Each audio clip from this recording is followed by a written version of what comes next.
बिस्मिल्लाहिर्रहमानिर्रहीम। अस्सलाम वालेकुम डियर स्टूडेंट्स, उम्मीद करता हूँ आप सब खैरियत से होंगे। अल्लाह पाक आप सबको अपने हिफ्ज़ व अमान में रखे। खुशामदीद कहता हूँ आपको अपने यूट्यूब चैनल पे। तो पिछली वीडियो में हमने कुछ इंपॉर्टेंट न्यूमेरिकल्स जो है डिस्कस किए थे, concepts of modern physics by Arthur Beiser की बुक के चैप्टर नंबर 4 के। तो आज नेक्स्ट है पार्ट 2, इसमें हम मज़ीद कुछ न्यूमेरिकल्स को डिस्कस करते हैं जी। पहला न्यूमेरिकल है जी, a proton and electron both at rest initially combined to form hydrogen atom at ground state. Single photon is emitted in this process, what is its wavelength. ठीक है, कहते हैं जी इलेक्ट्रॉन प्रोटॉन रेस्ट पे मौजूद थे, infinite distance पे थे, हमने उनको एक दूसरे के करीब लेके आए। करीब लेके आएंगे, जाहिर सी बात है उनकी एनर्जी डाउन होगी, एनर्जी रिलीज होगी, और वो एक सिंगल फोटोन रिलीज हुआ है। बताएं कि उस फोटोन की वेवलेंथ क्या है। According to Planck's quantum theory आपने पढ़ा, is equal to H C over lambda. Energy required in this process is equal to the energy of hydrogen atom at ground state. तो इस यानी जब आप जानते हैं कि ग्राउंड स्टेट पे हाइड्रोजन जब एटम जब बनता है, ठीक है, जो एनर्जी लेवल उसका 1 होता है, तो उसकी एनर्जी होती है 13.6 इलेक्ट्रॉन वोल्ट। जूल में आप देखेंगे तो 2.18 मल्टीप्लाई बाय 10⁻⁻18 जूल। तो जब क्योंकि आपने इलेक्ट्रॉन और प्रोटॉन को इकट्ठा करके हाइड्रोजन एटम बनाना है, तो जाहिर सी बात है ग्राउंड स्टेट पे बनेगा। तो एनर्जी की वैल्यू आपको मिल गई यहाँ पे 2.18 मल्टीप्लाई बाय 10⁻⁻18 जूल। एच है प्लांक्स कांस्टेंट, उसकी वैल्यू आपको पता है 6.63 मल्टीप्लाई बाय 10⁻34। और सी है स्पीड ऑफ लाइट। ये वैल्यूज़ आप पुट करेंगे तो आंसर आएगा 91 नैनोमीटर, यानी 91 नैनोमीटर वेवलेंथ का फोटोन एमिट होगा। How many different wavelengths would appear in the spectrum of hydrogen atom initially at n is equal to 5 state. कि एक हाइड्रोजन एटम है जी, वो n is equal to 5 state में है। ठीक है, तो जब वो डी एक्साइटेशन करेगा तो कौन कौन सी वेवलेंथ एमिट हो सकती हैं। तो when an electron at n is equal to 5 state of hydrogen atom the different number of possible transition that occur when electron jumps to lower state are. ठीक है, यानी वो n इज इक्वल टू 5 में है, तो 5 से वो 4 में भी आ सकता है, 3 में भी आ सकता है, 2 में भी आ सकता है, 1 में भी आ सकता है। अब मान ले वो 5 से 4 में आया, अब वो 4 से 3 में भी आ सकता है, 4 से 2 में भी आ सकता है, 4 से 1 में भी आ सकता है। ठीक है, इसी तरीके से अगर वो क्या कहते हैं आ जाता है 3 में, 3 से फिर 2 में भी आ सकता है, 1 में भी आ सकता है। तो इस तरीके से मुख्तलिफ ट्रांजिशंस आपको ये देखने को मिलती हैं। इसका एक फार्मूला भी है, आप उसके ज़रिए भी इसे काउंट कर सकते हैं। Number of possible transition is equal to N into n-1/2। अब वो क्योंकि इनिशियल स्टेट उसकी 5 है, 5 पुट करेंगे, 5 इंटू 5-1 डिवाइडेड बाई 2। ठीक है, 5 multiply by 4 20/2 is equal to 10। तो 10 टोटल ट्रांजिशंस हैं वो, या 10 स्पेक्ट्रल लाइंस आपको देखने को मिलेंगी। नेक्स्ट है जी, find the wavelength of spectral line that corresponds to a transition in hydrogen from n is equal to 10 state to the ground state in what part of the spectrum is this. कि एक जी electron hydrogen है जी, n is equal to 10 state से कहाँ जो है ground state में आएगा, तो कौन सी इलेक्ट्रॉन जो है वेवलेंथ वो इमिट होगी। तो वेवलेंथ कैलकुलेट करने का फार्मूला है 1/λ is equal to r 1/nf square minus ni square. N I जो है वो 10 है, एन एफ जो है वो आपको पता है ग्राउंड स्टेट 1 होगी। तो ये फार्मूले में आप वैल्यूज़ को पुट करेंगे, तो फार्मूले में वैल्यूज़ को पुट करने के बाद जवाब आ जाएगा lambda is equal to 92.1 nanometer. This wavelength correspond to ultraviolet region. 92.1 जो है ये नैनोमीटर अल्ट्रावायलेट रीजन में फॉल करती है। उसके बाद है जी, find the wavelength of spectral line that corresponds to a transition in hydrogen from n is equal to 6 to n is equal to 3। के hydrogen atom n is equal to 6 से जब n इज इक्वल टू 3 में आएगा D excite होके, तो कौन सी जो है वो वेवलेंथ एमिट करेगा। सेम वही फार्मूला लगाना है आपने, 1/λ is equal to Rydberg constant 1/nf square minus 1/ni square.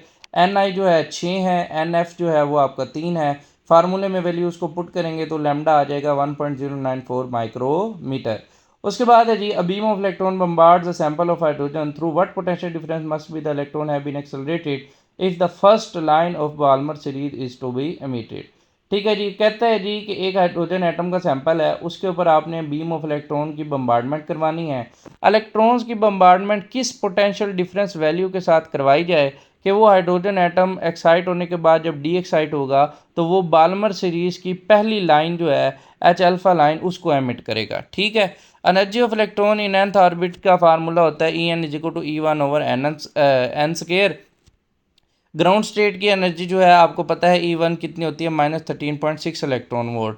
Energy change calculate करना होता है हाइड्रोजन का, फार्मूला है delta is equal to -E1 1/nf square minus 1/ni square. Balmer series की जो पहली लाइन है उसमें आपके लिए NF होगा 2 और इनिशियल स्टेट होगी n इज इक्वल टू 3। ठीक है। As none of the electron are initially in the state of normal hydrogen atom, the electron energy must be at least difference between n is equal to 1 and n is equal to 3।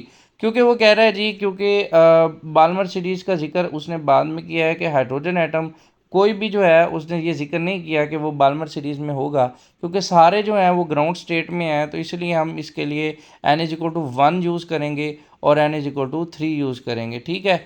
Final state हमारी क्या होगी, n is equal to 1 और initial state हमारी क्या होगी 3। अच्छा जी, यही values आपने इस फार्मूले के अंदर पुट करनी है। Delta is equal to minus minus 13, E1 की वैल्यू आ जाएगी -13.6 इलेक्ट्रॉन वोल्ट, NF की वैल्यू 1, NI की वैल्यू 3। फार्मूले पुट करने के बाद जवाब आएगा 12.1 इलेक्ट्रॉन वोल्ट। ये आ गई एनर्जी। पोटेंशियल डिफरेंस निकालना है, V is equal to delta E over Q. Delta E कितना है, 12.1 इलेक्ट्रॉन वोल्ट। इसको जौल में कन्वर्ट करने के लिए 1.6 ज़रा 10 की 10 की पावर जो है -19 जौल से मल्टीप्लाई करेंगे। डिवाइड बाय क्यू है, इलेक्ट्रॉन का चार्ज है 1.6 मल्टीप्लाई बाय 10⁻⁻19 कूलम। ये आपस में कैंसिल हो जाएंगे, जूल पर कूलम वोल्ट के बराबर होता है। 12 पॉइंट वोल्ट आपका आंसर आ जाएगा। उसके बाद है जी, how much energy is required to remove an electron in the n is equal to 2 state for hydrogen atom. कि एक इलेक्ट्रॉन जो है वो हाइड्रोजन एटम के सेकंड ऑर्बिट में मौजूद है, उसको रिलीज़ करने के लिए कितनी एनर्जी चाहिए, यानी second ionisation energy second orbit की वो पूछ रहा है, या सिंपली आप कह सकते हैं E2 आपसे वो पूछ रहा है। ठीक है। The amount of energy required to remove an electron from hydrogen atom is called ionisation energy. In case of n is equal to 2 it is called second ionisation energy. Formula use करेंगे आप इसमें जो है, क्योंकि आपने electron को n is equal to 2 से निकाल के इनफाइनाइट में ले जाना है, तो initial state ni is equal to 2 होगी, फाइनल स्टेट इन्फिनिटी होगी। सेम आपने उसी तरीके से E is equal to E1 1 over NF square minus 1 over NI square फार्मूले में पुट करना है। वैल्यूज पुट करने के बाद जवाब आएगा 3.4 इलेक्ट्रॉन वोल्ट। उसके बाद है जी, longest wavelength in Lyman series 1 to 1.5 nanometer and the shortest wavelength in Balmer series is 364.6 nanometer. Use the figures to find the longest wavelength of light that could ionize hydrogen. कह रहे जी, Lyman series की longest wavelength 1 to 1.5 nanometer है, shortest wavelength Balmer series की 364.6 nanometre है। तो आपने क्या करना है, इन फिगर्स को यूज़ करते हुए लाइट की वो लॉन्गेस्ट वेवलेंथ यूज़ करनी है जो एक हाइड्रोजन एटम को आयनाइज कर सके, यानी उसके इलेक्ट्रॉन को जो है वहाँ से निकाल सके। तो लाइट की जो है स्पीड को मद्देनज़र रखते हुए हम लाइट की कितनी वेवलेंथ होनी चाहिए जो उस हाइड्रोजन एटम को आयनाइज करने के लिए इस्तेमाल हो सकती है। Longest wavelength in Lyman series corresponds to least energy photon. आपको पता है एनर्जी और जो है उसके वेवलेंथ का इन्वर्स रिलेशन होता है।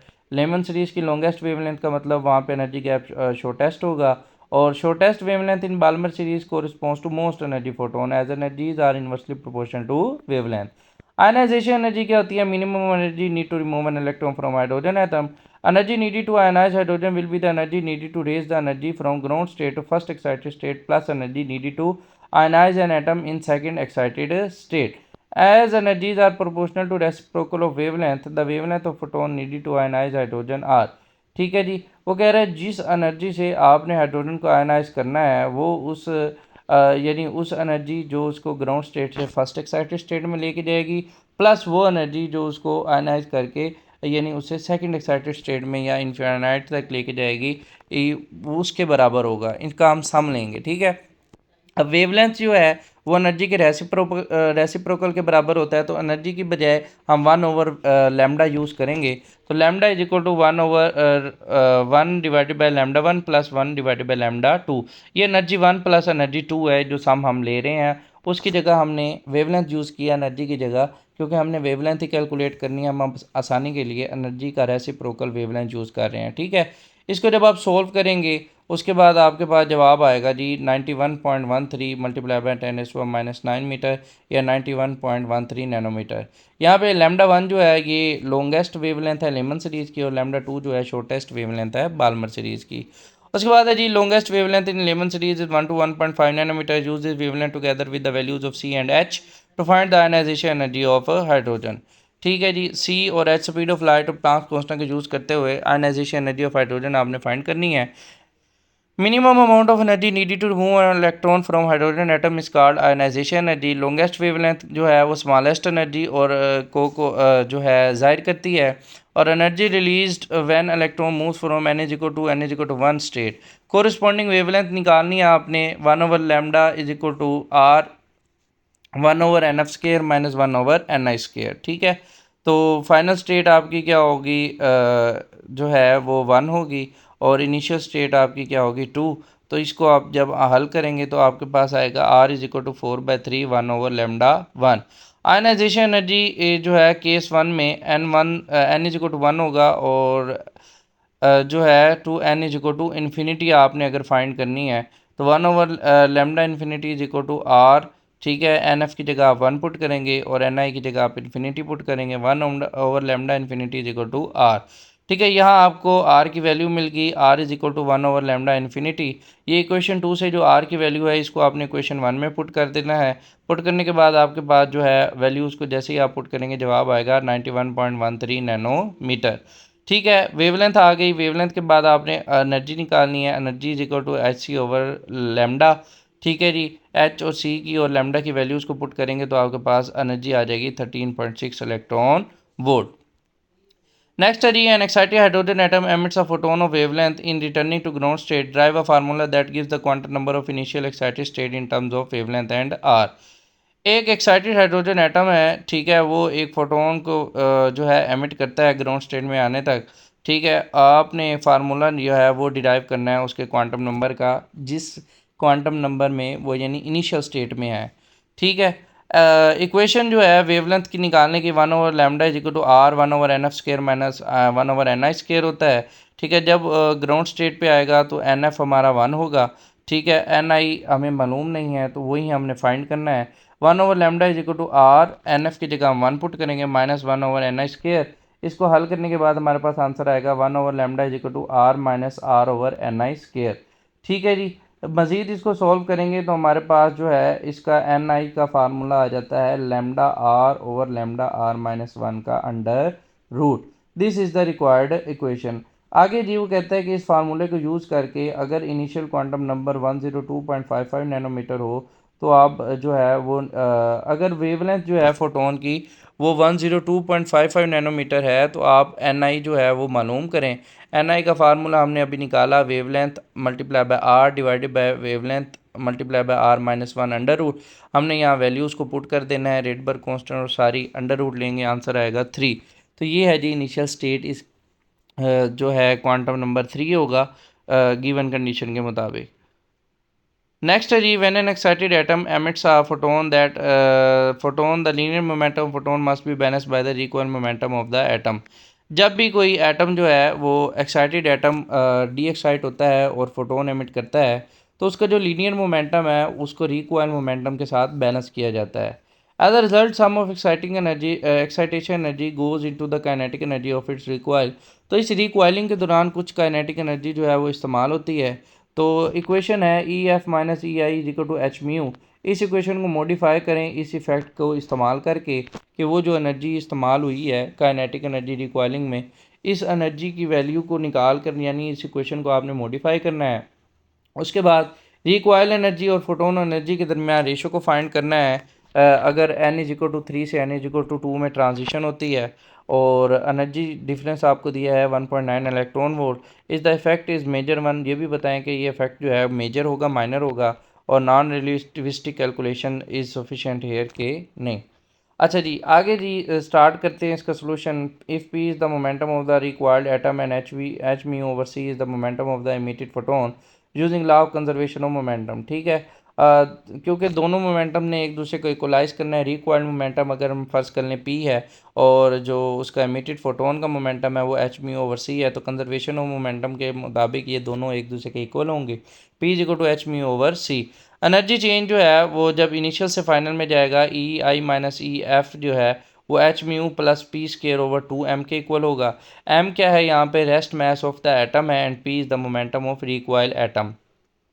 इक्वेशन 1 को जो है आपने p की वैल्यू जो है यहाँ पे निकाली है, इसको आपने इस इक्वेशन 2 में पुट कर देना है। p की जगह h μ/c का स्केयर आ जाएगा।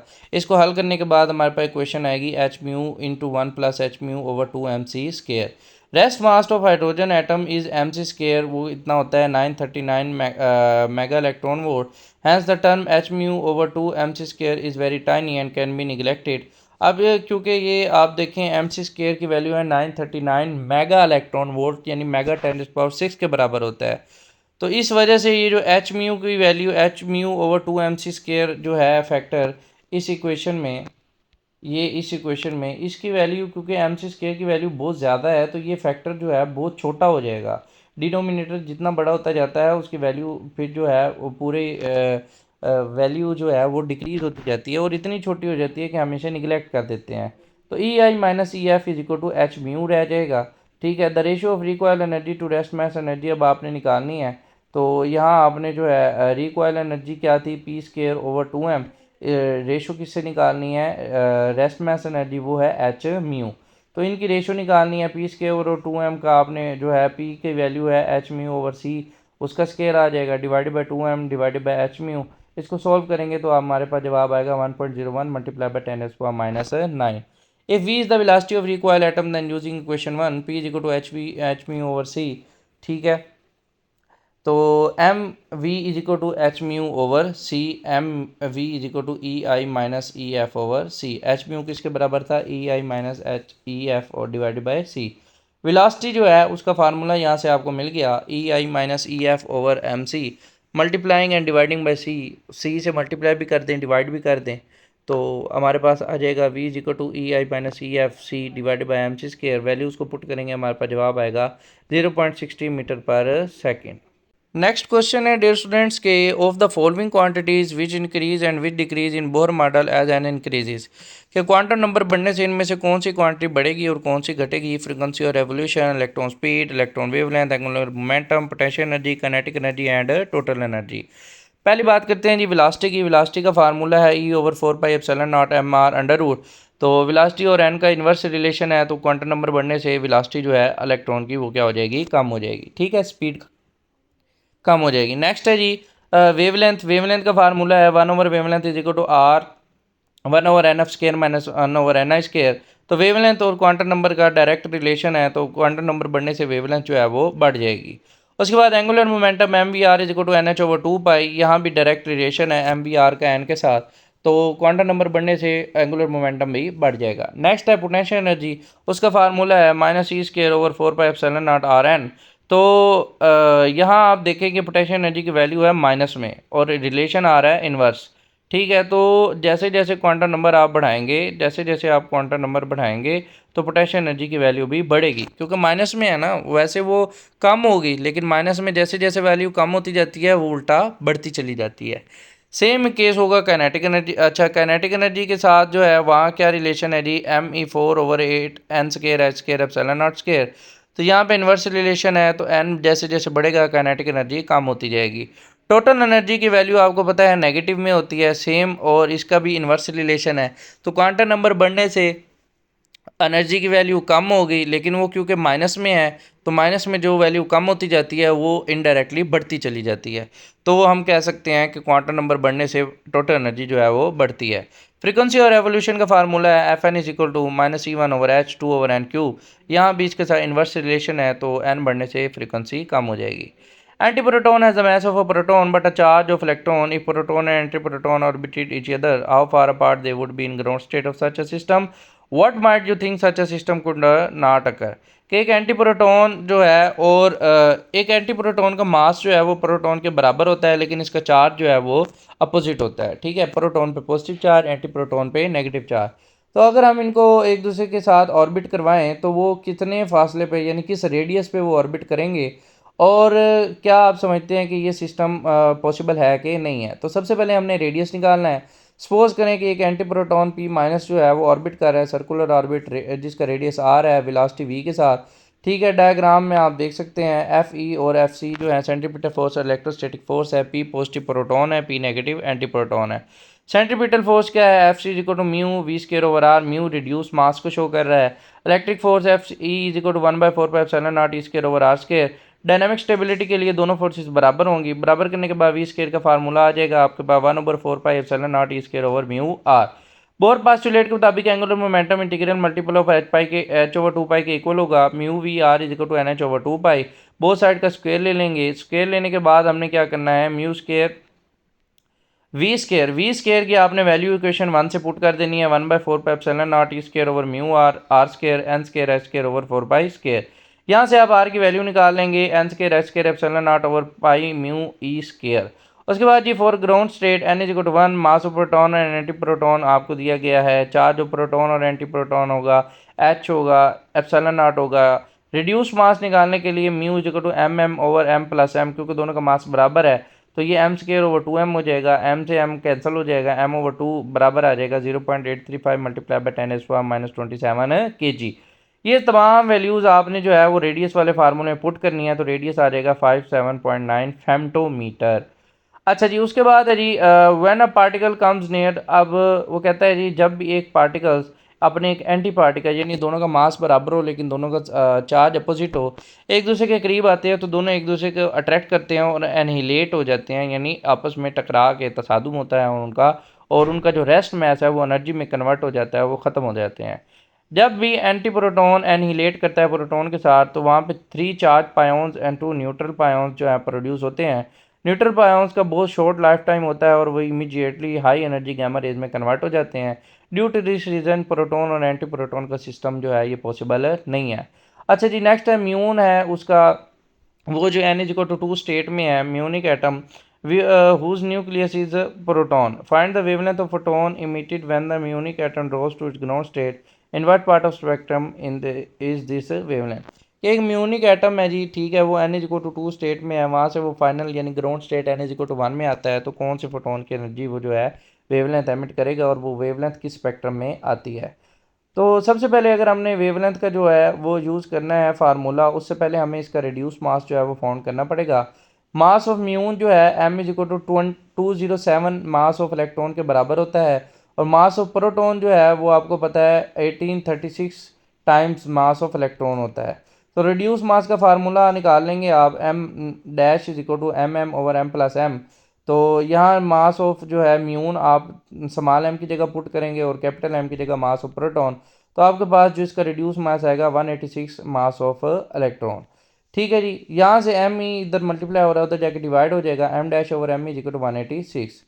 तो रेडबर्ग कांस्टेंट का फार्मूला यहाँ आप यूज़ करेंगे R mu is equal to R M dash over M E.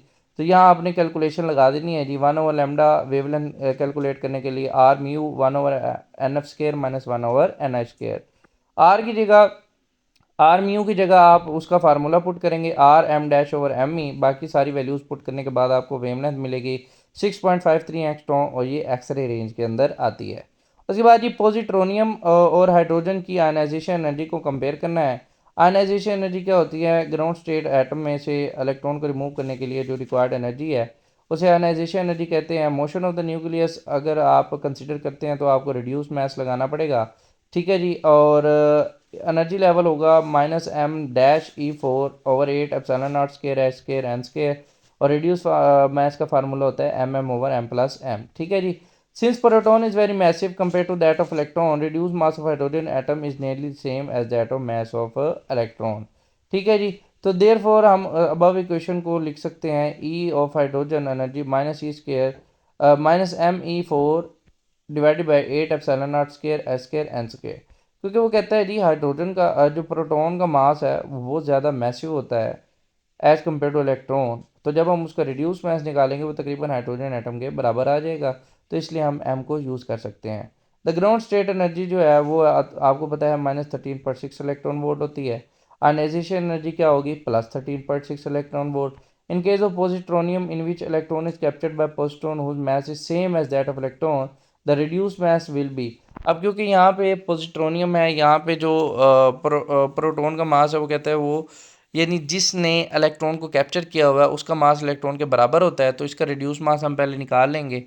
तो M M divided by M plus M, तो m/2 हमारे पास आ जाएगा। एक्सप्रेशन निकालनी है nth एनर्जी लेवल की पॉजिट्रोनियम के लिए, -m-e4/8 epsilon not square H square N square. Putting the value of M dash, आप यहाँ एम डैश की वैल्यू पुट करेंगे m/2, तो आपके पास फार्मूला आ जाएगा 1/2 -e4/8 epsilon not square H square N square. अब आप ये देख सकते हैं कि ये जो ग्राउंड स्टेट ऑफ एनर्जी का जो फार्मूला पॉजिट्रोनियम के लिए निकला है, ये जो है उसका हाफ है जो इलेक्ट्रॉन की हाइड्रोजन की एनर्जी है। E positronium is equal to half E N. E N की वैल्यू आपको पता है 13.6 होती है ग्राउंड लेवल पे, तो इसका हाफ करेंगे तो 6.8 इलेक्ट्रॉन वोल्ट। तो आयनाइजेशन एनर्जी ऑफ पॉजिट्रोनियम जो है वो हाइड्रोजन के हाफ होती है। नेक्स्ट है जी, find the radius and speed of an electron in the ground state of doubly ionized lithium and compare them with the radius and speed of electron in ground state of hydrogen. Lithium +2 has a nuclear charge of 3 electron.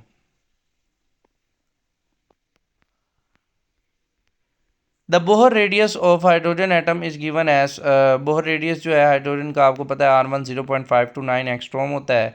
W ionise lithium का मतलब ये है कि उसके दोनों electron जो हैं वो वहाँ से हमने निकाले हुए हैं, उसमें एक इलेक्ट्रॉन मौजूद है, तो वो हाइड्रोजन की तरह ही है, ठीक है, क्योंकि और लेकिन इसका मास जो है वो ज़्यादा है क्योंकि इसमें 3 प्रोटॉन मौजूद हैं, ठीक है। लिथियम का जो रेडियस है वो क्या हो जाएगा, R1/जी कितना है 3 एटॉमिक नंबर, तो हमने यहाँ से रेडियस उसका निकाल लेना है 0.1763 एंगस्ट्रॉम। वेलोसिटी के लिए mv/r = NH/2 का फार्मूला यूज़ करेंगे, रेडियस की जगह हम उसकी वैल्यू पुट करेंगे, ठीक है। वेलोसिटी यहाँ से हम निकाल लेंगे v/h/2m और रेडियस, तो यहाँ हमने 2 और m की वैल्यू को पुट करना है, तो हमारे पास वेलोसिटी ऑफ इलेक्ट्रॉन जो है वो आ जाएगी।